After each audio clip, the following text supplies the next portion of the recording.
dog Pacificos. Yeah. Or not Pacificos, Sapporos.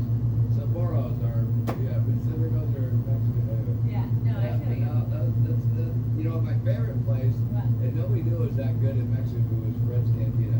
Really good. Everything is different. Cross the streets cafe. Okay. But that place is average and lame compared to what Fred's was. But they closed up, so they were really good. They expanded too fast. So I don't know. I really don't have a favorite Mexican restaurant now. Oh man, I've got like 14. Yeah.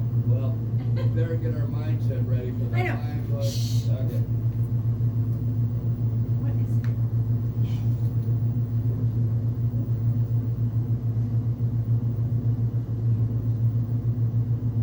I want to talk about sushi. I mean, it's the most glorious food source. Uh, Do you remember where you were the first time you had it? Donde está?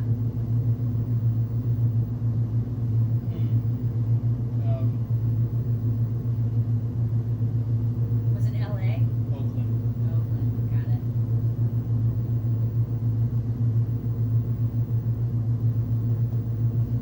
Yes.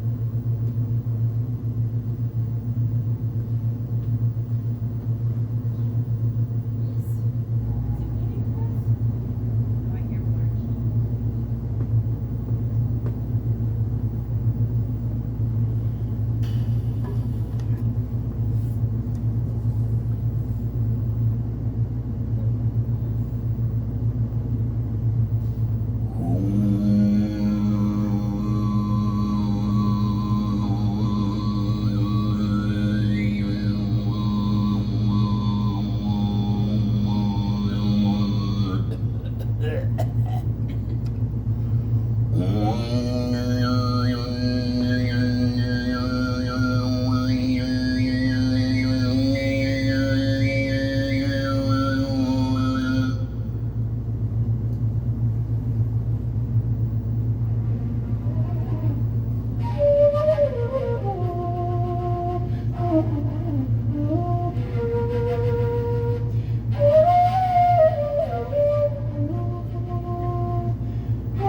Sound check, good.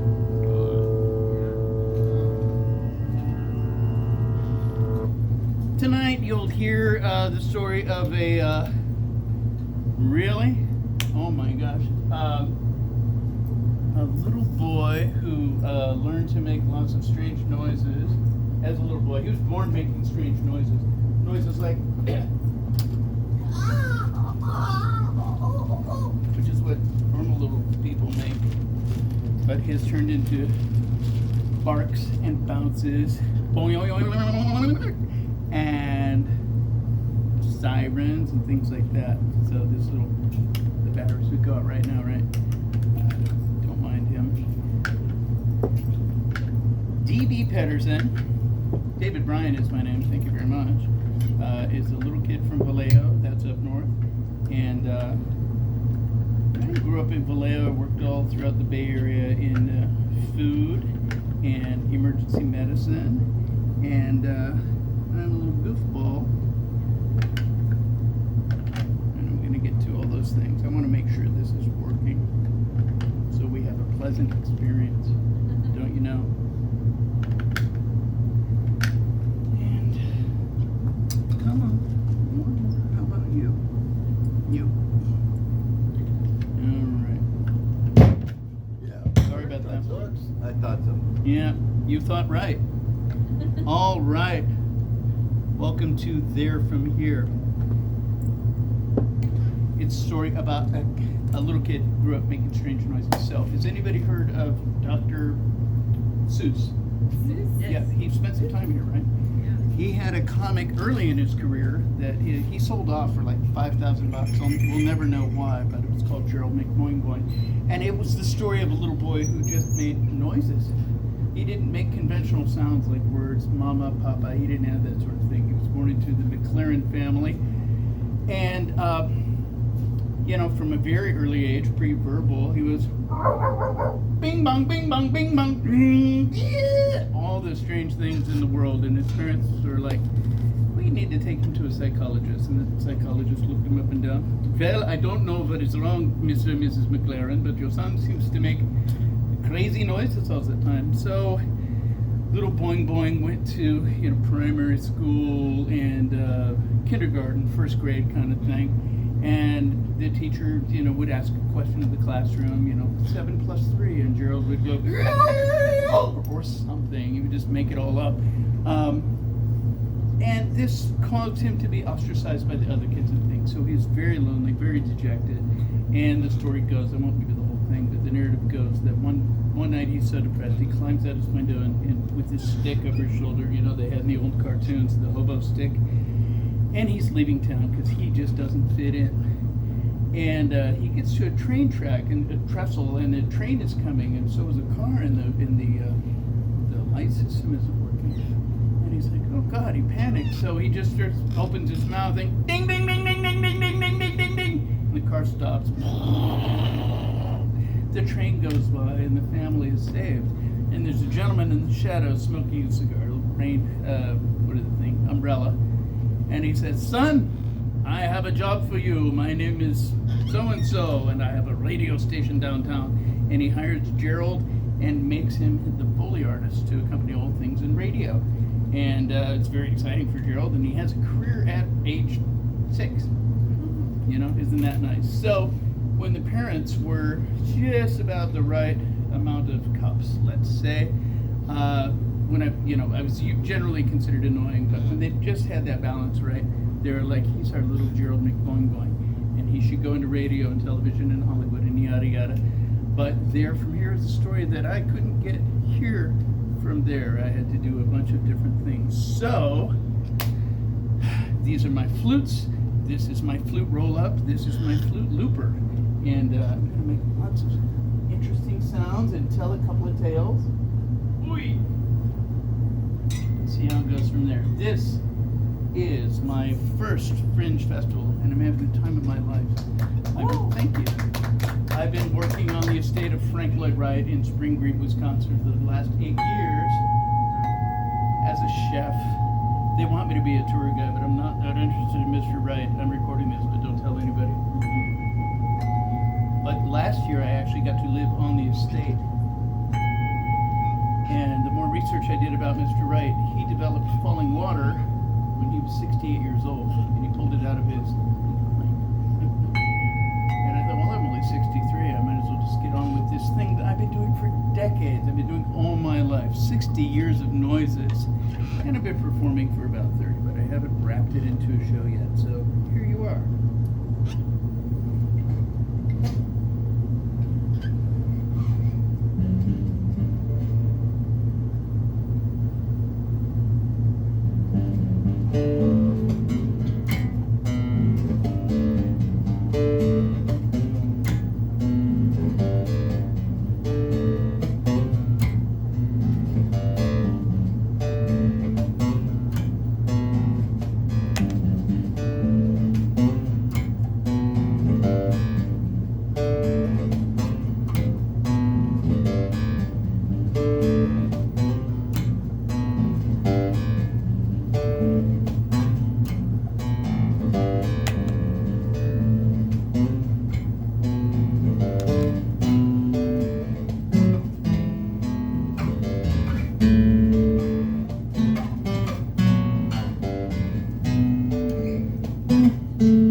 This little Gerald wasn't happy. And the story for decades has been the sad clown. I'm so sad. I'm gonna write book. I grew up reading, writing, and arithmeticing and all the things.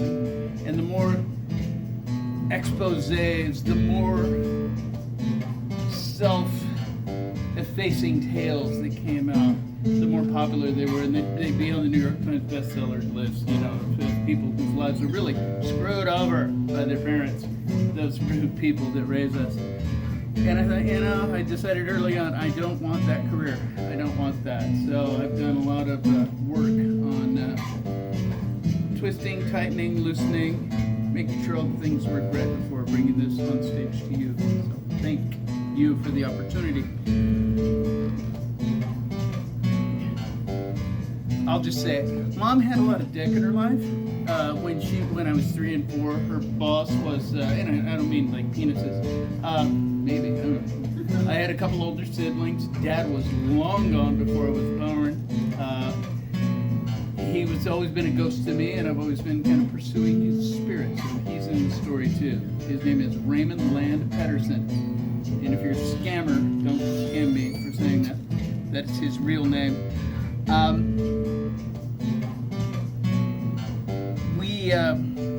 So dick in her life, right? Where was I?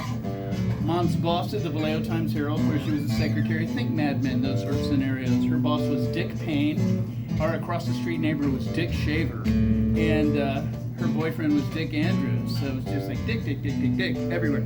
And Dick had the, what's it called? He had the unfortunate bad effect of, there's a word for it.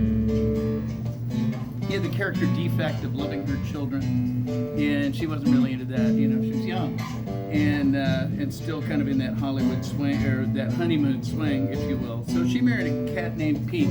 He was Pete, he was Jim, he was Uncle Fardo, he was all these different names because he grew up his own twisted self. And he moved into the house when I was 5 and brought us from poverty up to middle class. I was 5, I didn't know what any of this shit meant, but my older siblings did. But when he moved in, he said, I'm going to name you Pete, or I'm sorry, I'm going to name you Hector, you Hannah, and you Howard.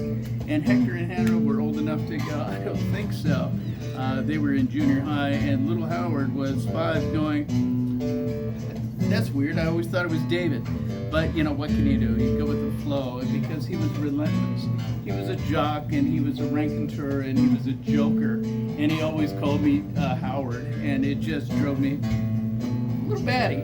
And the only way it could be called David was to, you know, fuck up and do bad things. Like, one of my stories I haven't told yet is how at 4 years old, Grandpa, the Luther Burbank of the family, put a mulberry tree in our backyard in Vallejo, California, like you do.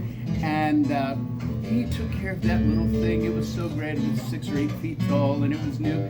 And he put it in the ground. It was so pristine, and he built a trellis around it, and went back in the heat. He spent a couple hours on it. And he went back in the house to have some iced tea and maybe some cookies.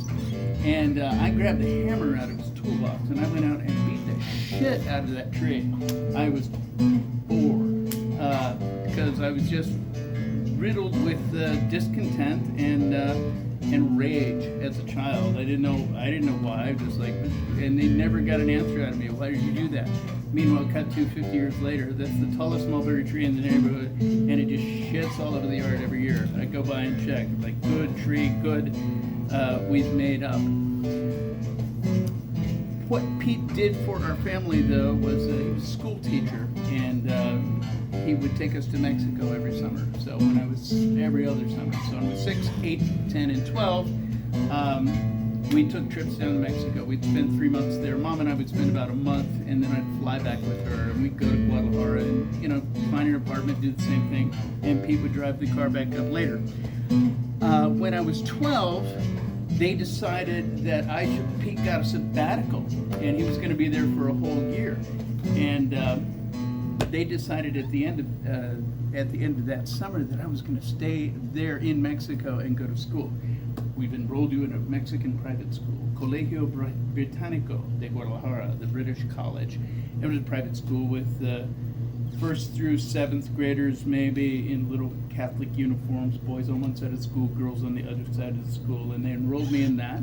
And Mom left, and I'm down there with a guy I didn't like at all, and they put me in the 1st grade.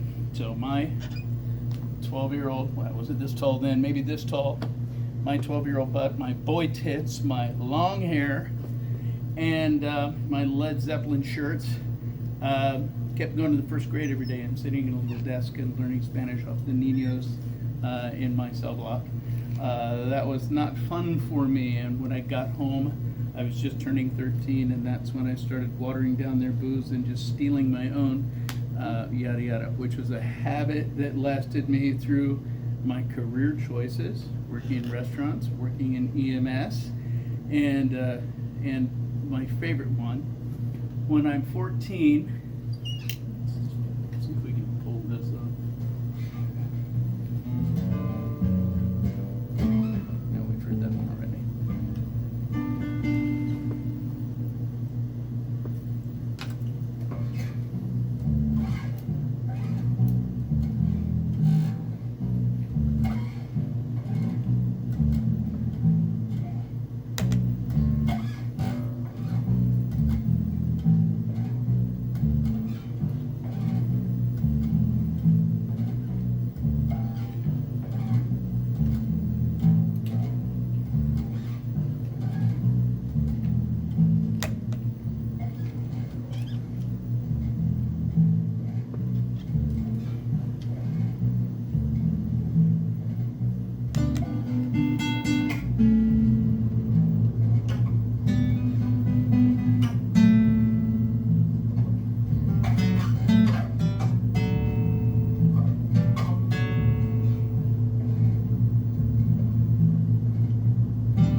to school every morning, every Monday morning, and talk about his job that he had on the weekend. And his job was working for Juanita Masson. She had a string of restaurants up in Sonoma County that she used to burn down and collect the insurance and buy another restaurant.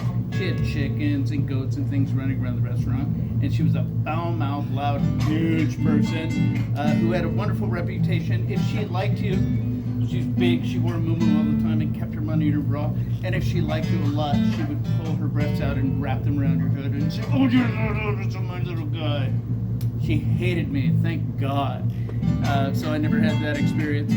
She fired me on my first day of work because I kicked a pipe out of a sink or whatever. And she just said, "You're fired. Go the fuck home." I was 14. Every 14-year-old is the worst worker in the world.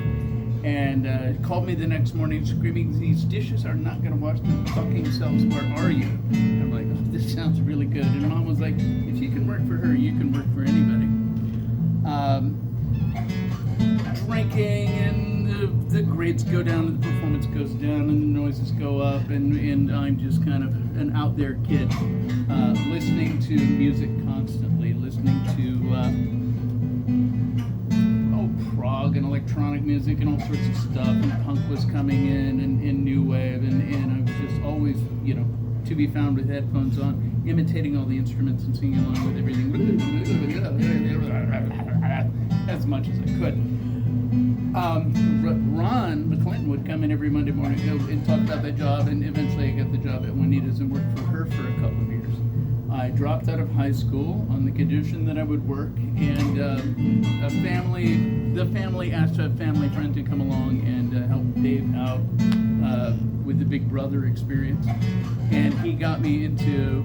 He's like, you need a job and a career and these things like that. I was like, "What do you do, Mike?" He says, "Well, I'm a firefighter." I said, "Well, I want to do that because, it's easier this way." And he enrolled me in the fire academy, and I took EMT school. And before I was even 18, I was certified in those things. But there was one kid in my civic band. I did choirs when I was a teenager, and in civic band, every Sunday night, my friend Chuck would come. He played the baritone saxophone for the mini singers, and he would come and regale us, just like Ron, but he would regale us with his stories of working at the cemetery, Skyview Memorial Lawn in Vallejo, California, one block conveniently from Mom's house, who Mom made the fatal mistake of taking me to see Harold and Maude in 1971, that first release. So your fate is sealed, lady. But Chuck would come and tell us stories about burning all the bodies he burned that week, all the people that he buried, all the lawns he mowed, all the moving people around and sealing them in walls, and handling things in the mortuary, and what weird shit he saw this week. And my favorite part was that the supervisor would stop work at 10 in the morning, go down and get a quart of 100 proof vodka, and the crew would all split back. And I was like, "That's the next job I want." And then, "Well, you can't work here until you're 18. So I would apply, can't work till you're 18. I would apply, can't work till you're 18. When it was 18 and a half, I applied there and got the job of cemetery assistant. Skyview Memorial Lawn, cemetery, mausoleum, crematory, columbarium. Our motto was everything in one place. And the thing that was the best thing in one place was every morning at 10 o'clock, we'd all take a break, go down to the store, and get a quart of 100 proof vodka and start drinking it at 10 in the morning. So there I am, underage, drinking on the job, and all the things. Best job of my life. And I had that for exactly 9 months, and I was fired on Memorial Day, just like tomorrow, in 1982. Thank God for that, best day of my life. Because years later, I'll try to stay linear, but years later, when my grandfather died, I took those guys a case of beer because they were gonna, the same crew worked there, and they were gonna bury Grandpa for me. And I went out. I'd done a lot of work with the funeral, and I went out with a case of beer for those guys, and they're like, "Dave, great to see you.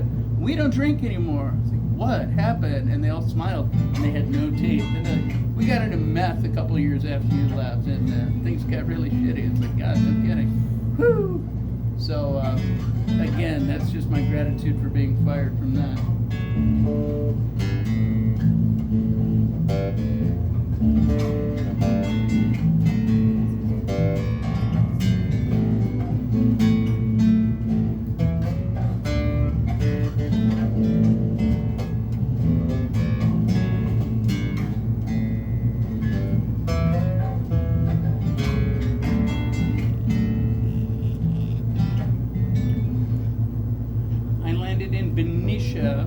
the town next door to my hometown of Vallejo.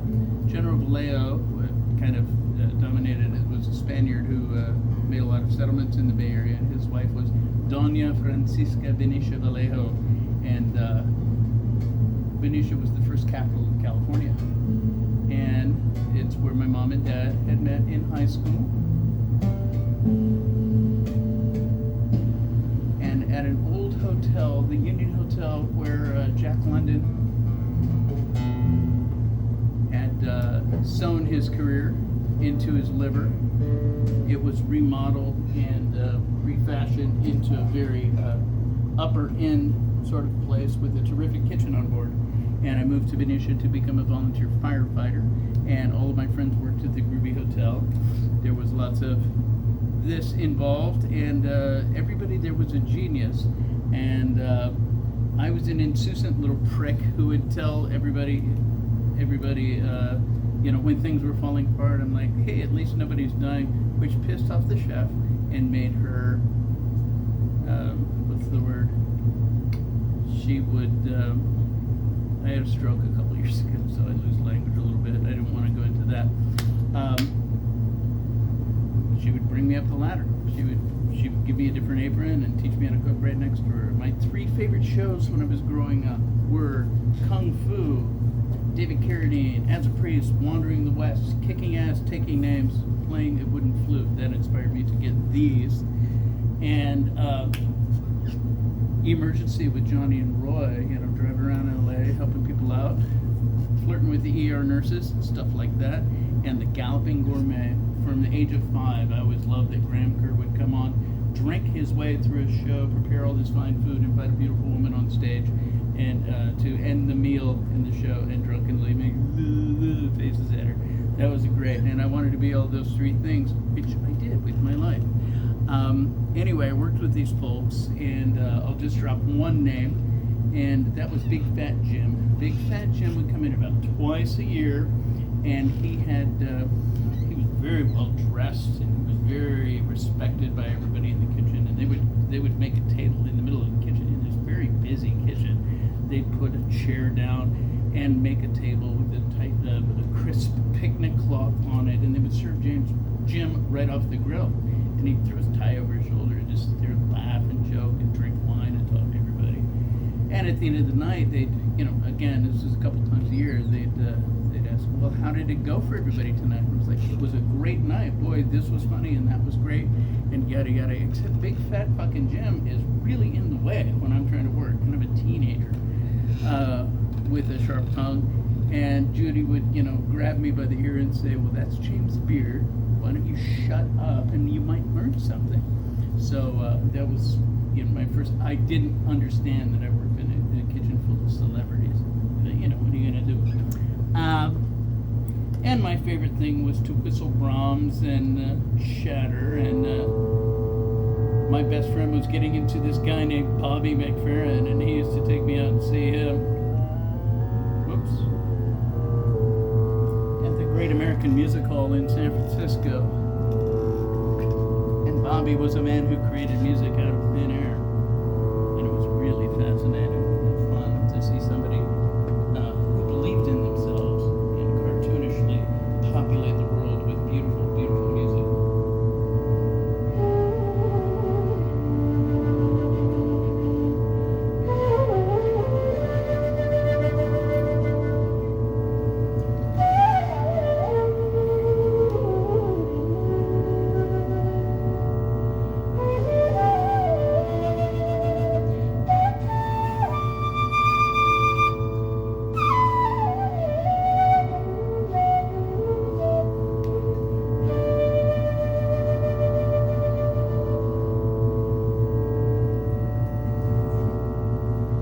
This was my primary tool for years. It's the one I got at the Renaissance Pleasure Fair. And I toted it all around with me and played in garages and hallways and put it away when anybody was looking. I hear you playing, it's beautiful. Oh, nothing, that wasn't me. I had a inwardly twisted attitude throughout my childhood, fueled by alcohol and years of choosing careers where I could get away with drinking. I bounced back and forth. I worked in EMS in the Napa Valley.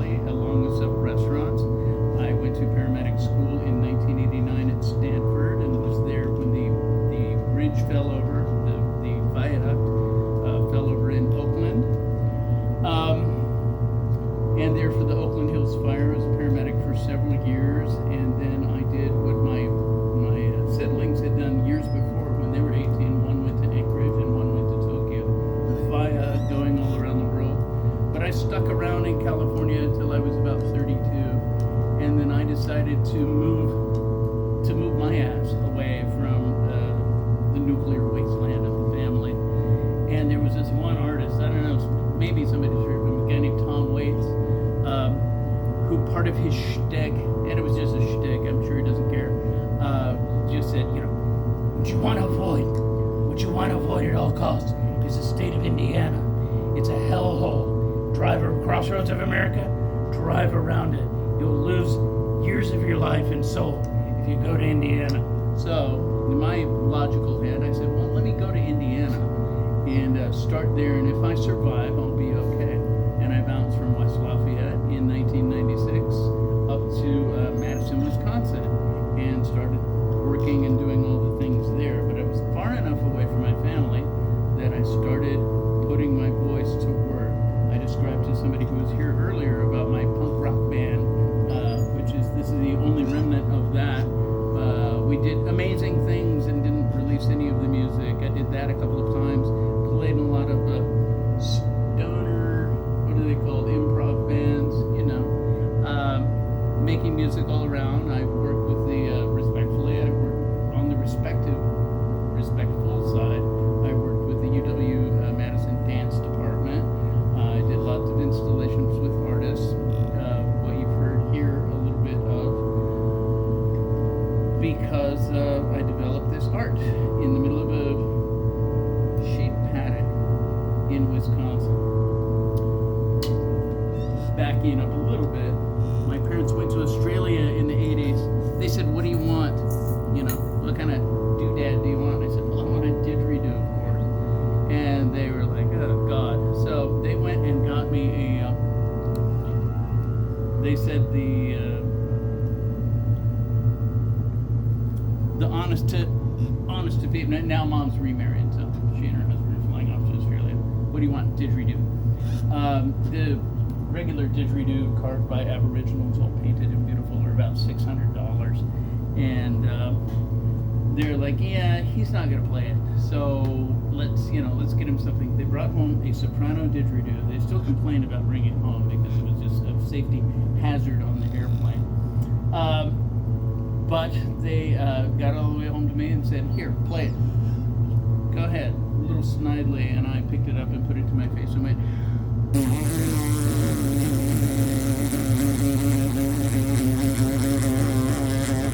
which made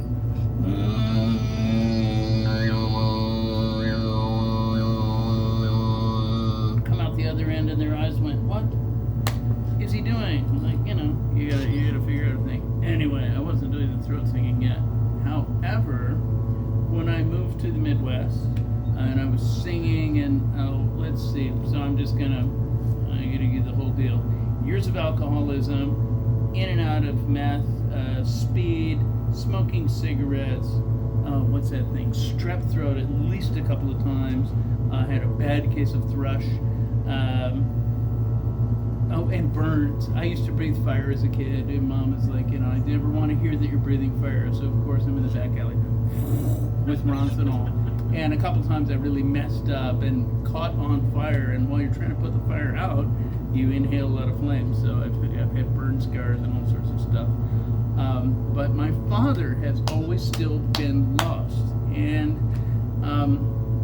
the family, he was a bad hombre. And he left a lot of scars on the family, and he kept them in abject poverty, and nobody really wanted to deal with him at all. Except I would be reminded, he wasn't a noisemaker kind of a guy, but that I looked like him, that I behaved like him. God, you're just like your father. I'm like, great, that criminal, the Zodiac, that guy. So that haunted me a bit when I was a kid. Here's a distortion for an example. I grew up thinking my dad played the drums and the saxophone, and only 10 years ago my sister was like, no, he played the violin. Okay, a little bit of an untruth there, or an exaggeration, whatever. So he was musical, he was gifted, he was ornery, and the same disease that was killing me killed him when he was 49. So I took it a little more seriously and sobered up at 49 and am just hanging on for dear life sometimes. And it's gotten a lot easier. That's all I'll say. But I'm in Wisconsin. It's the early '90s, and I'm driving a tractor, turning hay over in the sun so it'll dry and we can bale it.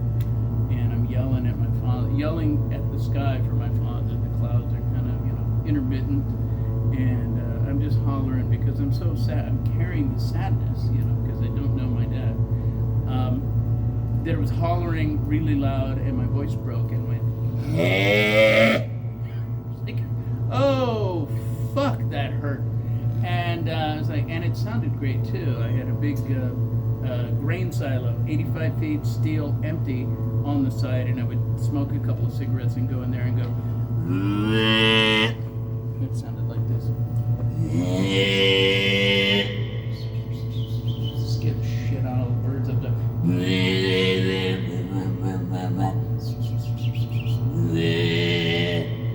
And it was the sound that my didgeridoo made, and I didn't know anything about throat singing. I heard Tibetan singing, but it was lost on me that it was in Mongolian tuba also. It hurt for a year. It hurt like hell, and I just kept pushing and pushing and pushing because you got to go through things. I've never gotten nodes or anything like that on my vocal cords somehow. But I developed it into a few styles.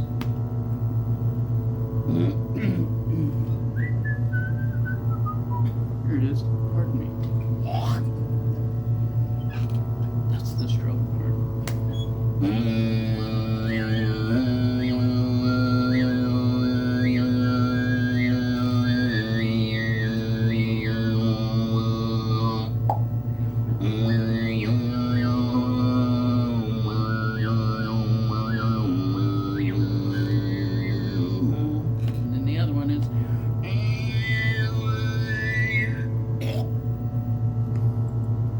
I'm so sorry.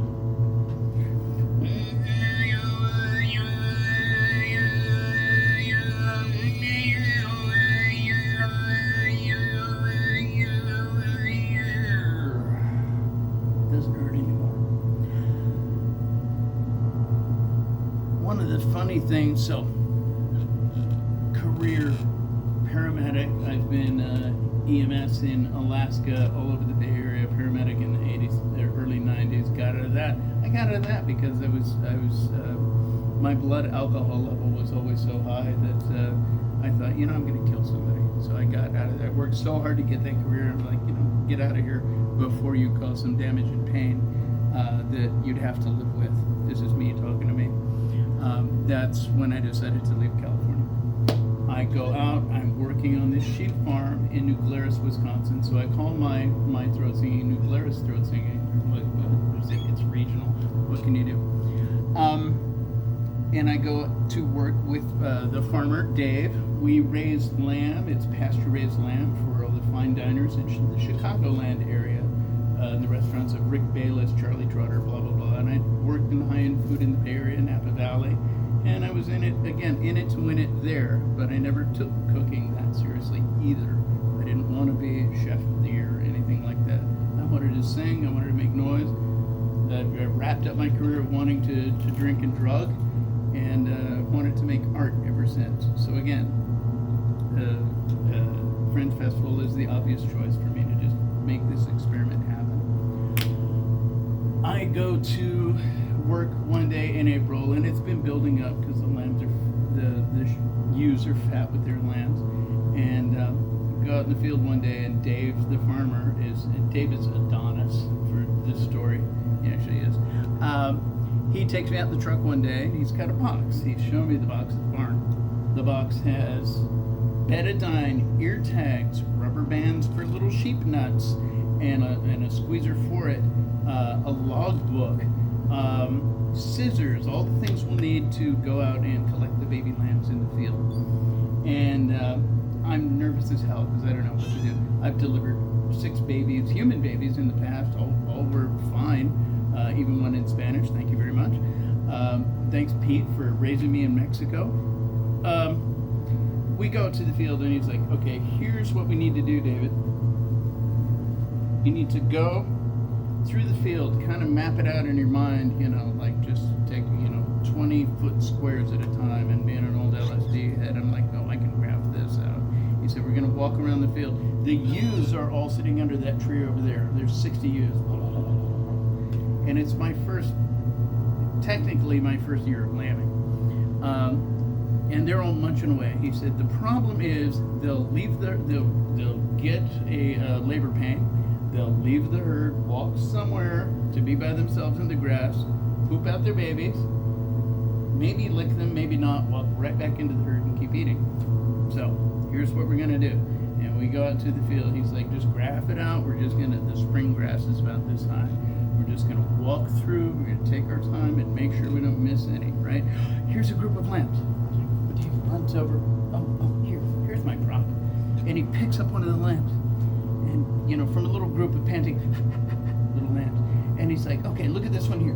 This one's got the jaw of, it's sort of the facial thing of a Finn Rambouillet, and it's got the coloring of a Suffolk, and it's got this, that, and the other thing, and they all kind of look like that. So you got to look over at the herd and pick up the one that's a cross between a Finn Rambouillet and a Suffolk, and there she is. And he sets it down, and no, he picks them all up, and he runs over and he grabs sets the lambs down, and he grabs that one ewe and pulls her out. Sure enough, products of conception are there.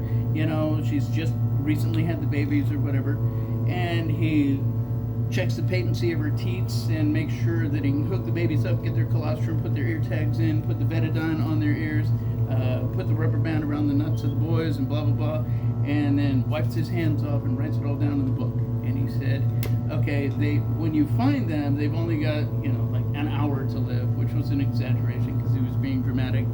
Good luck. I got to go to the next field and take care of those ewes, and I'll be back in a couple hours. And I'm like, oh, shit, this is not going to be a good day.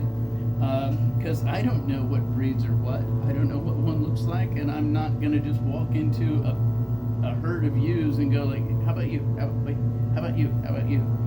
And I'm nervous as hell, and I have a central trimmer anyway, and I'm walking around with this box going, well, they're all going to die today.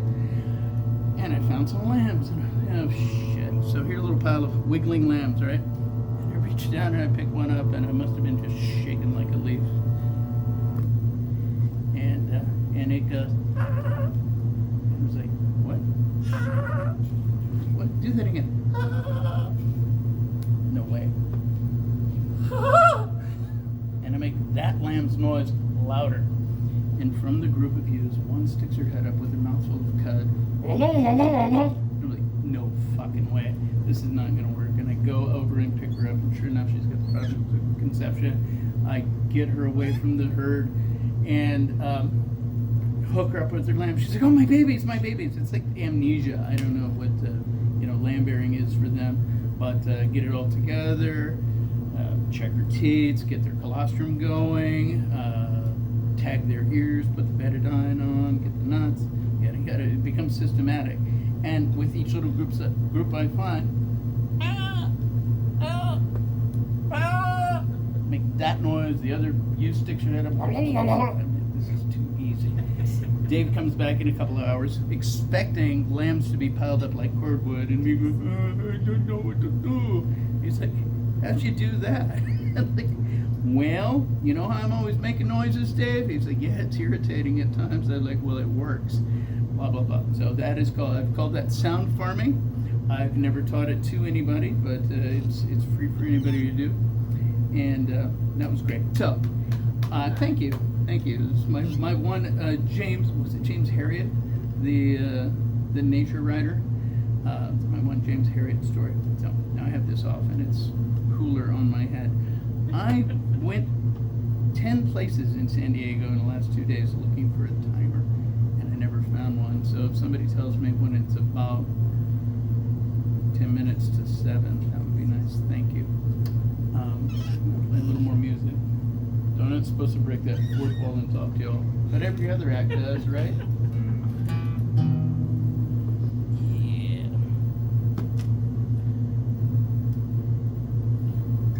my director is a good friend from up at Hollywood Fringe. He heard I was going to be down here for another event, and he said, "Would you just write a script and show up for Fringe?" And he actually came down and spent a few days with me. All right. The thing is, we want sound to come out of this, right? So, 1, 2.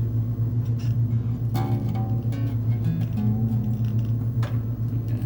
So it's gonna do that thing where it pops really loud, and I'm sorry about that.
Too well is sing and play at the same time. Otherwise, I would regale you with a song, an original composition. Let's see.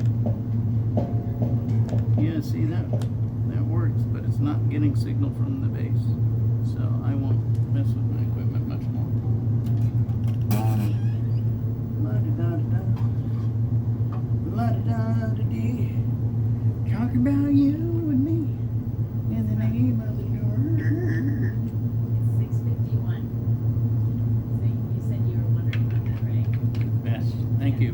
Got you. So, in conclusion, not yet. I've been in Madison, Wisconsin, thank you, for about 30 years now, and having the time of my life. In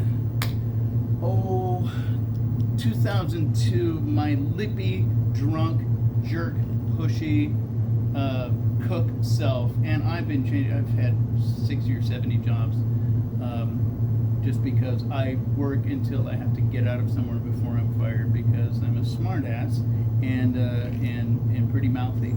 But I landed on one guy who owned a bunch of restaurants in Madison and told him where he could stick it, and he blackballed me.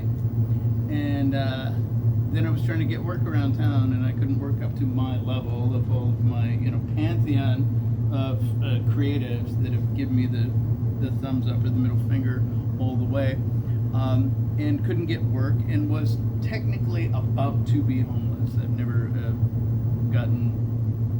never been unhoused, but I signed up for rehab in 2002, spent Christmas, New Year's, and my graduation day was my 40th birthday in January.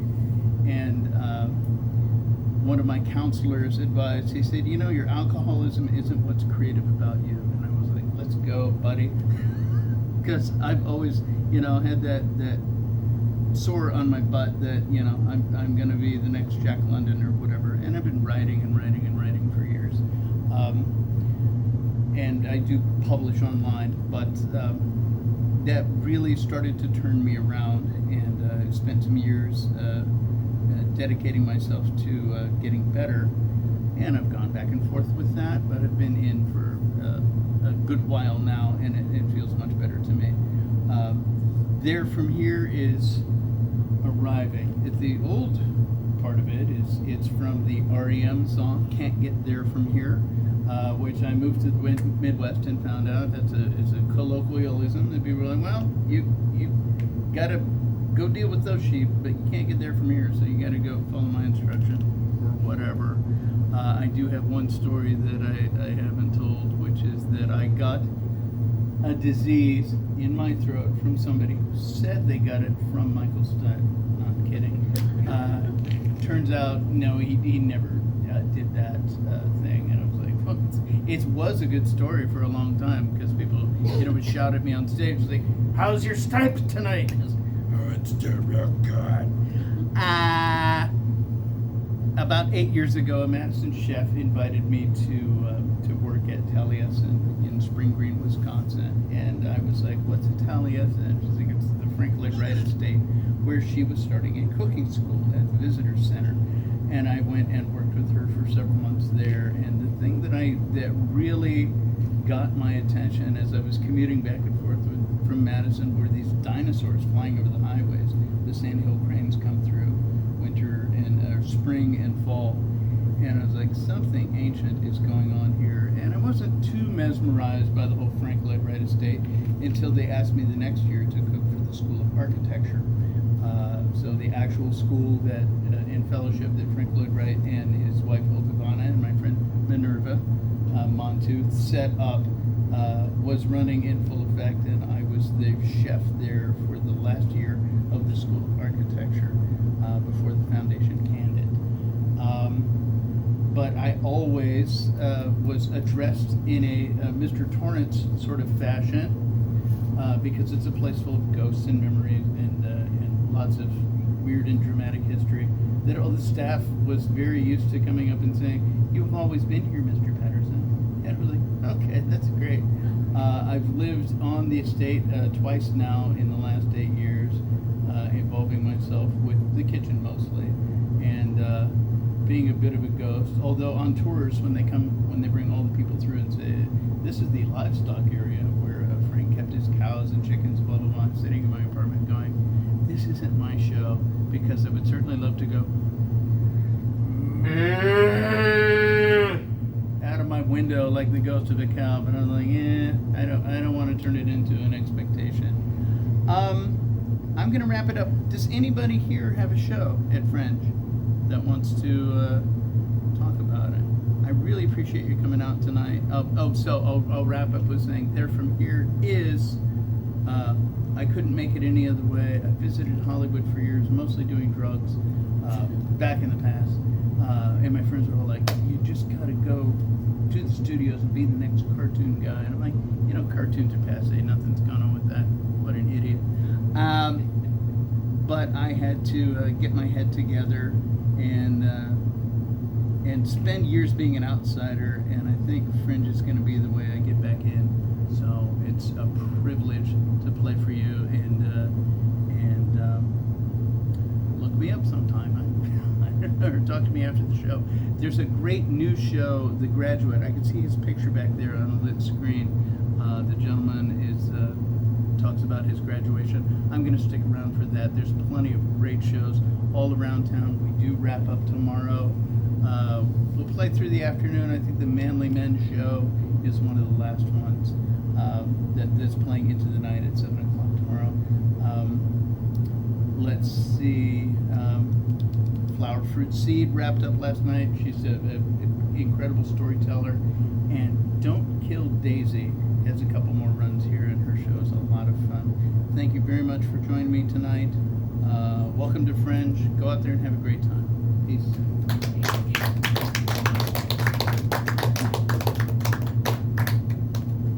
Oh, shoot.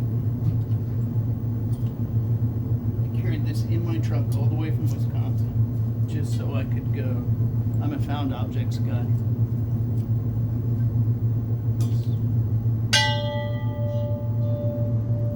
That's a wrap. Thanks.